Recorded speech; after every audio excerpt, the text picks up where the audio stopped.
What's up, Wholesale Nation? This is Andre King. And I'm Andy Speed. And welcome to the Wholesale Nation podcast.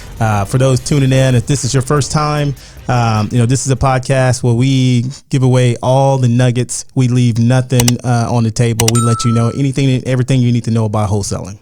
Right.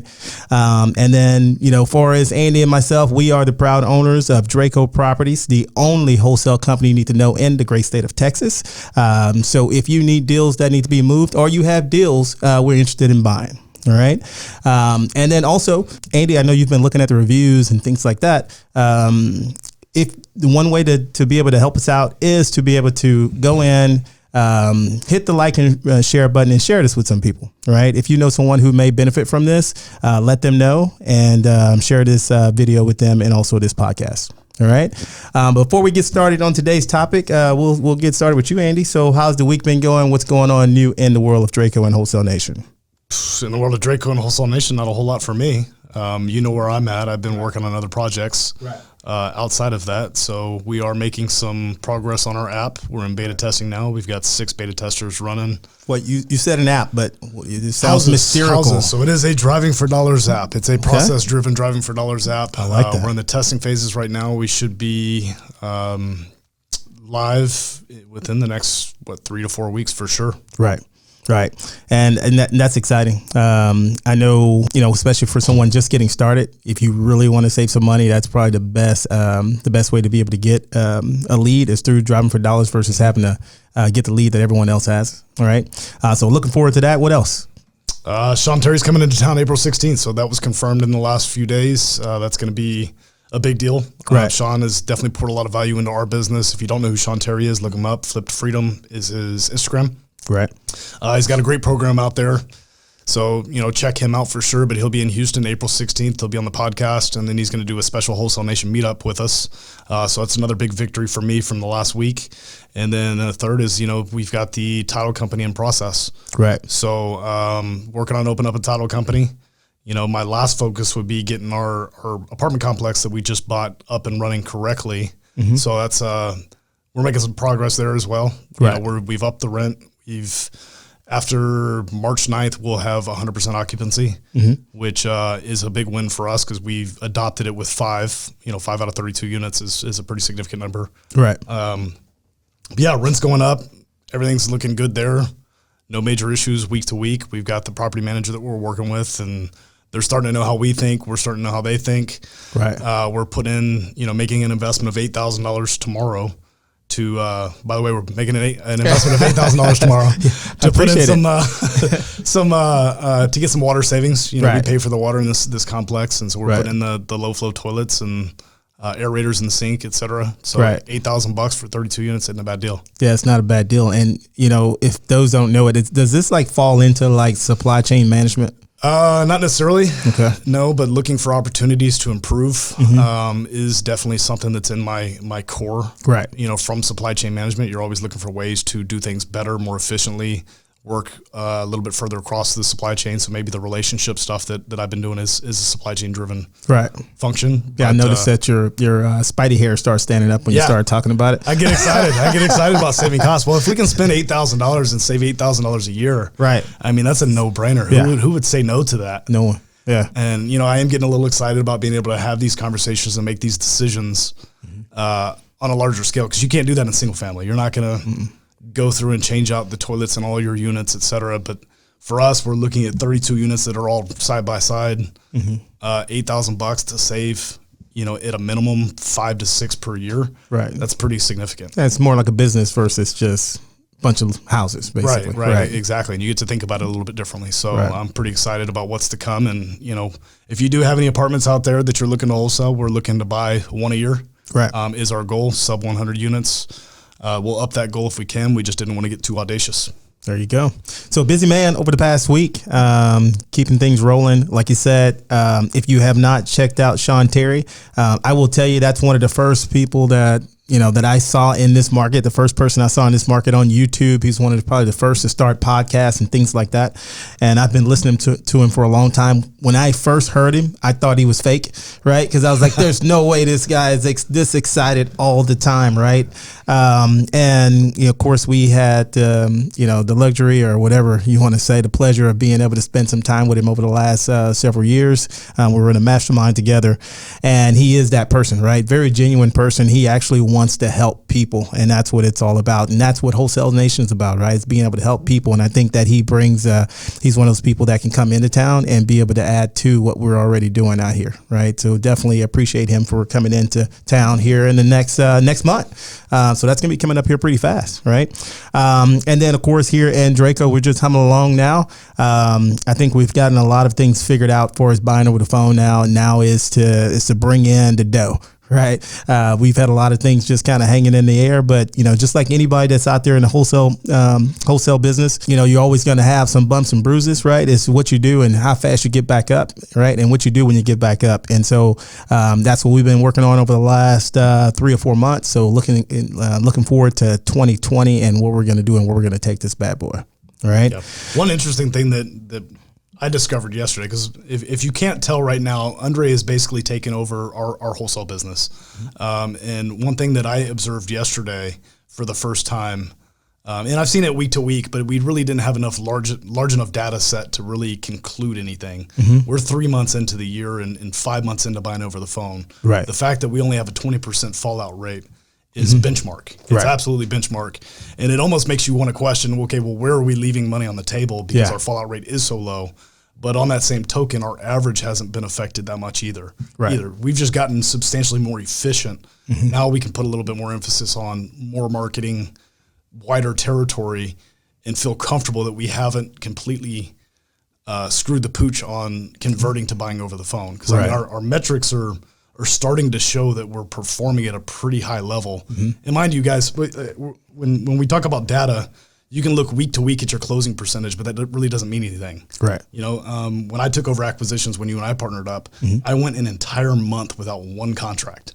But then the next month we did like 20. Right. And 20 at the time was like a benchmark, right? It was like hell yeah. I'd never done 20 before. Right. Well, 20 anytime is great. Yeah. Yeah. 20 anytime is pretty good.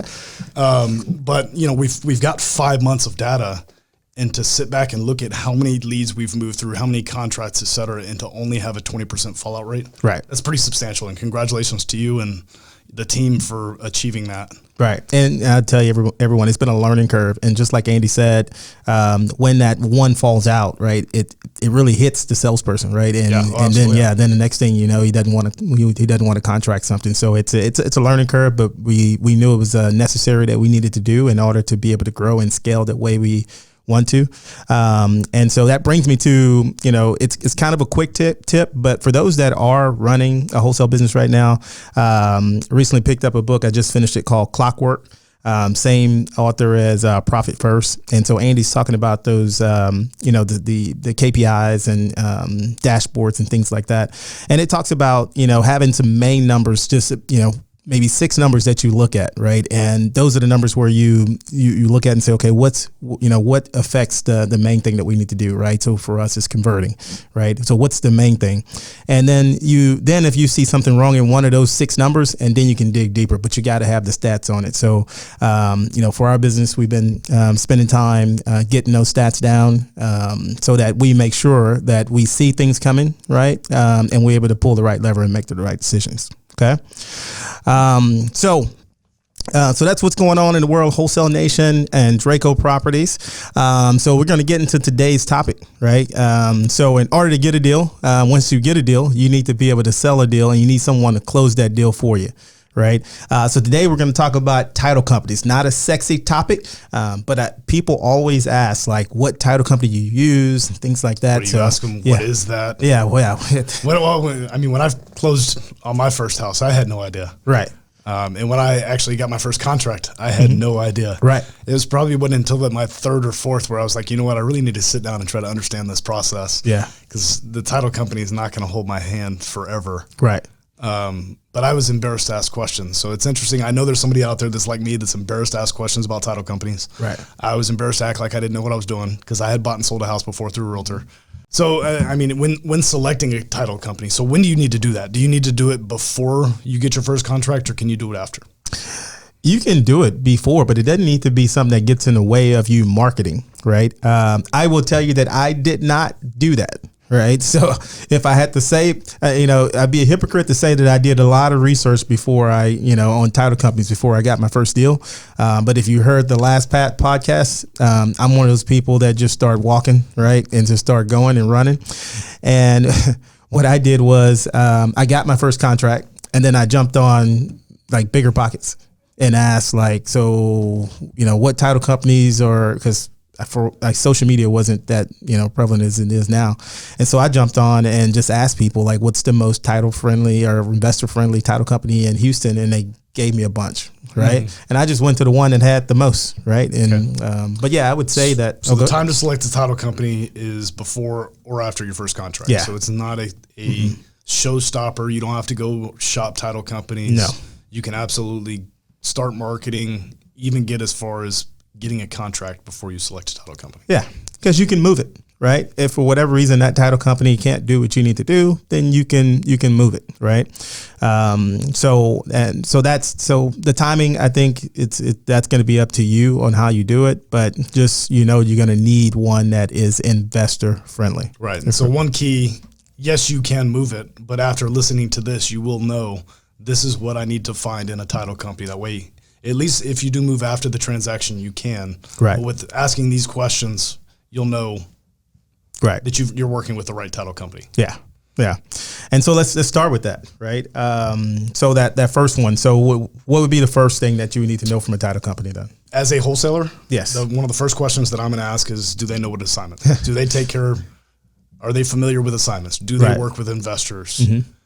Tell me about that experience. Yeah. So my first experience with that, right? I'm saying they need to tell me about the experience of working with investors, because not all investors are created equal. Right. But tell me about your first experience. So I'll tell you my experience on that. So I ended up having to jump on the social media. I mean, I had social Bigger Pockets, because I did call a title company, right? And I just looked up a title company, and I want to say the only reason why I picked this title company because it's right here in my backyard. It was like one off of just right down the street from here. And I told them I had the deal, and I knew that I need to say something about assignment and things like that. The first thing they said was that was illegal. Like we don't do that. You can't do that. You need it. And so me as a new wholesaler, that's like heart dropped. Right? Oh, shoot, this is illegal? Yeah, heart dropped. But luckily, I had a little bit of knowledge of listening to podcasts and things like that. I knew that they said that would happen, right? Mm-hmm. I didn't think it's you would actually hear it though. But I'd listened to enough podcasts where they said that the title company is going to say that this is not real, right? And this was 2015, so wholesaling wasn't as cool as it is now, right? So yeah, they were like, hey, you can't do it. We don't do it. I don't know anyone in the state of Texas that's going to do this. Wow. Okay. So the first thing you need to ask them is, can they do an assignment of contract? Right. Not every company is going to do that. No retail is going to do that. Right. So you do have to make sure that you ask that. So that would be a first call. You don't even have to show up. You can just call them and say, hey, just want to see if you guys do an assignment of contract. Okay. The other thing I would ask on a sidebar of that one is to make sure that you don't have to like tell everybody and their mama about the assignment. Yeah. Who do you require me to disclose that I'm assigning? Right. So in Texas, it's an interesting point that you say. In Texas, wholesaling is legal as long as the buyer knows that they're purchasing a contract. So you have to disclose to the buyer what you're making. You do not have to disclose to the seller. Correct. So that's in Texas. You'll need to check the laws for your states. We are a title state. We're not an attorney state. Correct. So I really don't know much of anything about closing with an attorney. Correct. Yeah, that's absolutely important because title companies, like my experience with realtors, they will make up their own rules, their own policies in-house, and then they'll call it law. Right. And they just hide behind their own policies, not even knowing it. Maybe they don't even really know. Their employees really don't even know that it's not law. It's just their policy. Right. Like you said, yours made you disclose to the Had to have seller. You had to have the seller sign a sheet, and the buyer. We all had to sign together saying that we were going to be assigning the deal, and it had that we were going to be the money amount. We had to show the seller how much that we were making on the deal. Yeah, that's incredibly important that you do not disclose to your sellers what you're making. Right. Because they may see, first off, any sum of money is too much. Mm-hmm. You know, they're not going to be happy if you're making $3,000. They're not going to be happy if you're making $15,000 for the most part. Now I've had some sellers that have known what I was making, what I was intending to do. Right. Like they knew everything and they were okay with it. But as a general rule, you want to hold that close to the chest, because while they see $10,000 on your assignment, they don't see all the work, all the specialized knowledge, the expenses going into actually generating and helping that person. Right. You know, you're going out of business if you're only making $3,000 a pop. Right. Some sellers wouldn't even be happy with that. Yeah. And I can't imagine like this, you know, that if this seller, I was really close with this seller, you know, she was like a grandmother, but the reason why we closed at this one is because she had cleared title at this title company, and the title company I opened with was looking at the title commitment and like, this is crazy, right? Mm-hmm. We can't do this. But she had an attorney that already had done everything. They just hadn't filed it into the county. That's why a lot of things were missing. But yeah, it wasn't an investor-free title company, and they didn't know anything about the assignments. They knew about assignments, but this is how they did it, right? Which, like Andy said, this was their policy, which doesn't really fly well. Fly off his law, right? But all right. So what else would you look for in a title company? The other thing I would say is we just talked about the blind HUD. That is also known as seller side statement, seller only statement, seller only HUD. Right. You know, we talked about the different names of it, but it's just the seller only sees their side of the HUD and their money that they're getting. It's just as simple as that, right? If there's nothing else, I mean, the buyer side is just the buyer side is missing our assignment fee, basically, right? Yeah, so the buyer side shows the assignment fee, the seller side does not. So right. The seller only sees what they're getting. Right. Yeah. And the debits and credits that they're involved in, you know, the credit for taxes, et cetera. That's incredibly important. And why is that important? Kind of like what you said, right? You want to keep it separate because that's going to show the seller what you're making on the deal. And, you know, just like Andy said, you don't want to run into that at closing, even though you're helping them. Like you said, they can get upset that you're making $20,000 on top of their deal on their house, and they think that you're taking advantage of them, even though you're doing all this work to be able to help them out. So it's a simple process. If the title company can't do it, they don't know how to work a computer. Right. Because it's a very simple process. And again, if they can't do it, it's really their policy, because it's just really like click a button and don't show one side. Yeah. Right? Yeah. Well, you have to, legally, they have to release a settlement statement to both sides. Yeah. Yeah. It does not have to be one. Right.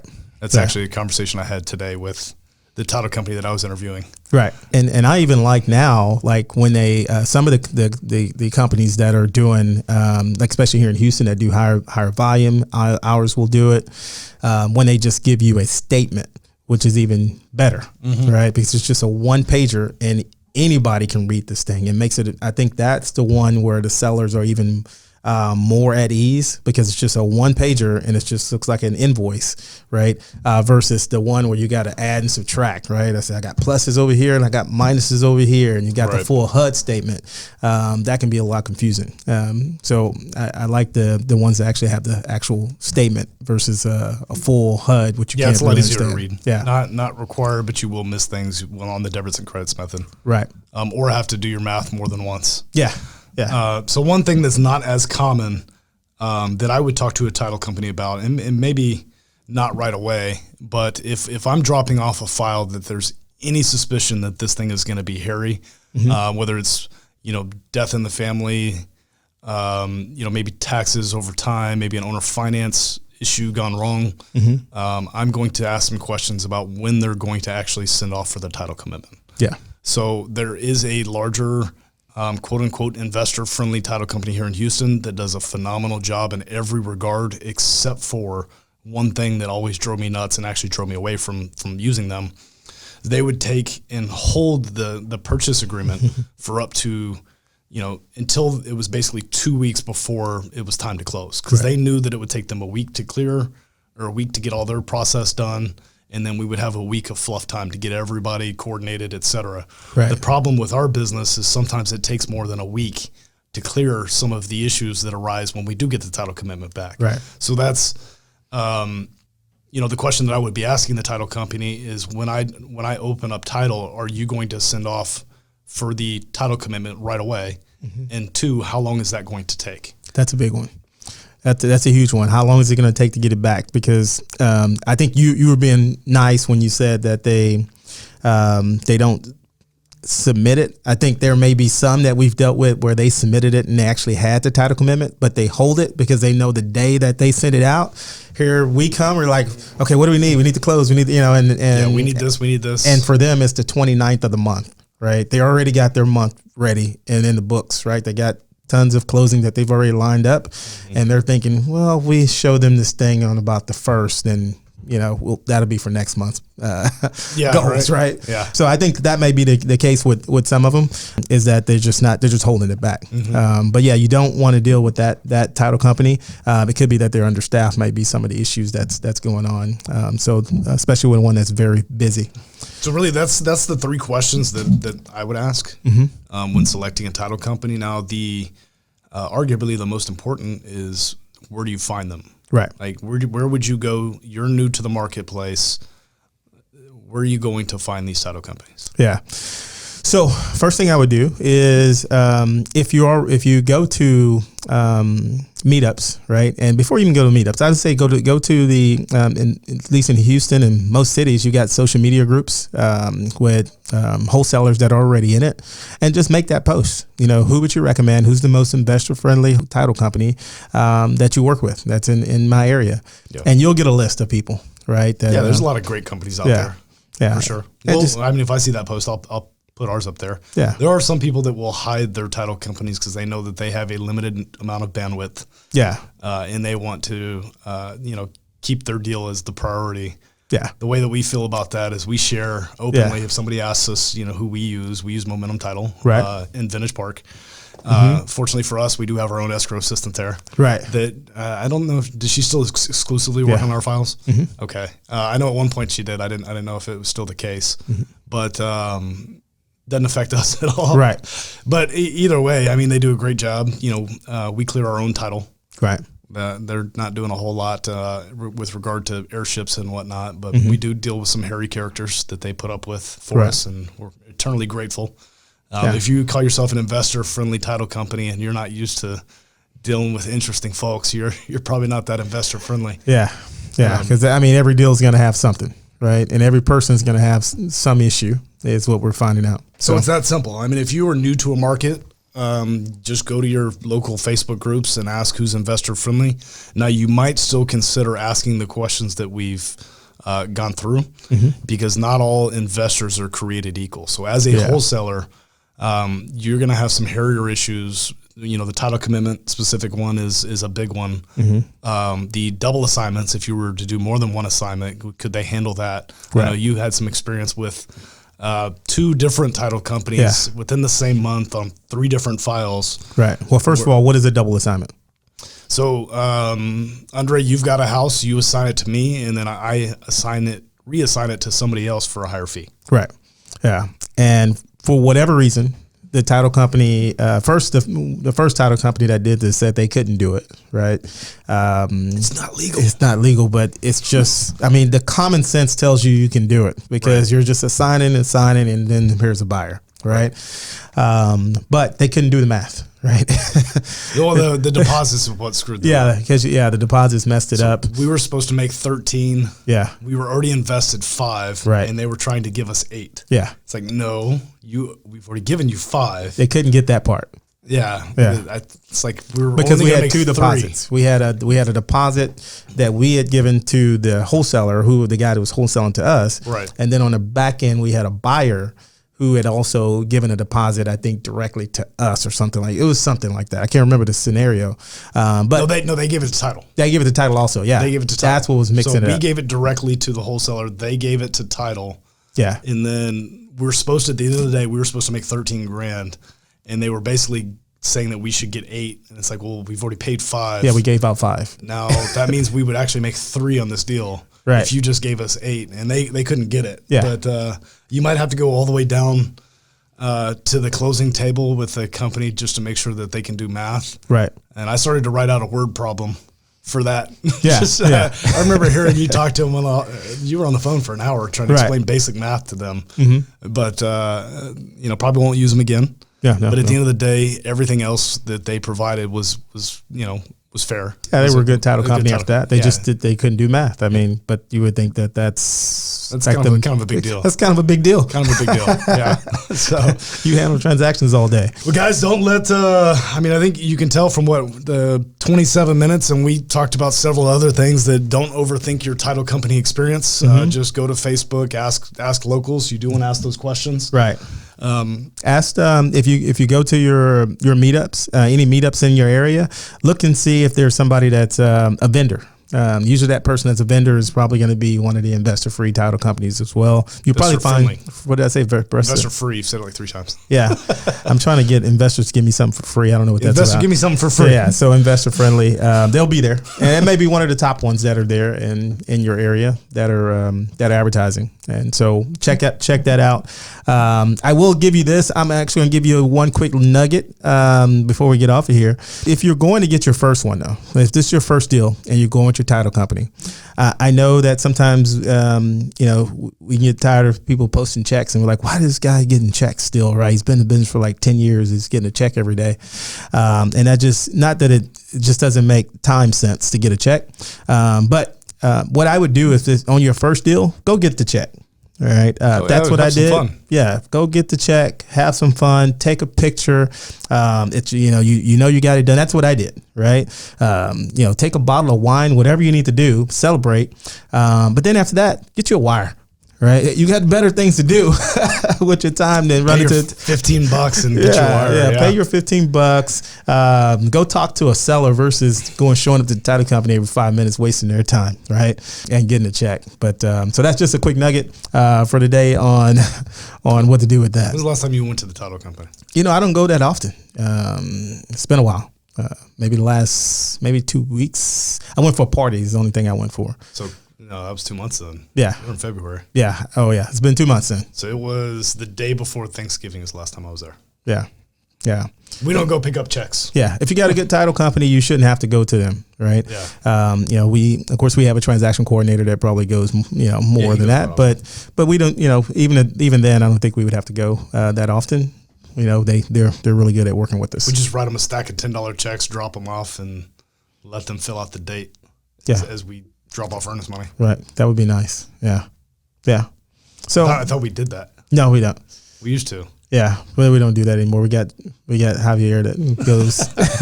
I recall we used to write out a bunch of $10 checks. Yeah. I just write them to Javier now. Gotcha. A lot easier to do it that way.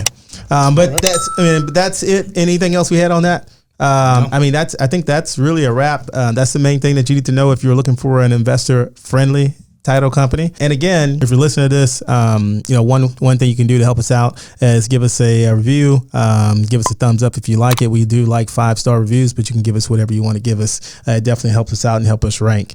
If you want to contact and reach me, and you can reach me at Andre King on IG or The Wholesale Nation. Both lead to me. I have a very unique name. It's UNDREA. It's my first name.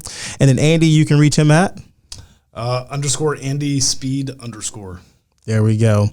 And that's it, guys. Thanks for tuning in. We'll be talking to you next week. All right. Y'all come back now. You hear?